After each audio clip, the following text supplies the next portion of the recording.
I'm Dgtronix, president of UltraCAD.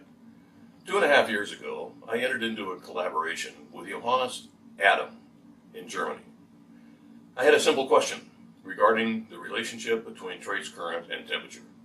And Johannes had written a computer simulation program that I was able to use to answer that question. 2.5 years later, we answered that question and about 100 more. Like, what happens when we change layout parameters?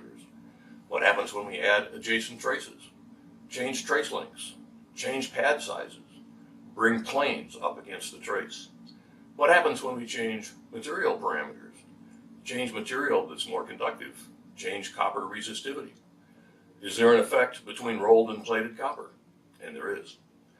And what's the temperature inside a via? And here's a spoiler alert. You only need to use a single via, and it can be a small one, no matter how much current you're putting through it. We also looked at how traces melt.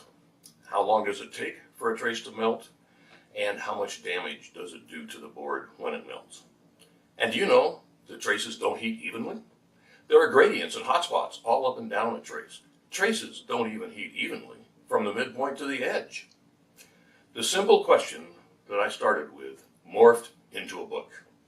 And 7 other companies and individuals contributed to that book along the way. I'll be talking about all the things we learned during this collaboration at DGCON 2017 in Tel Aviv during the 3rd week in May. I'll be there, and I hope you will too.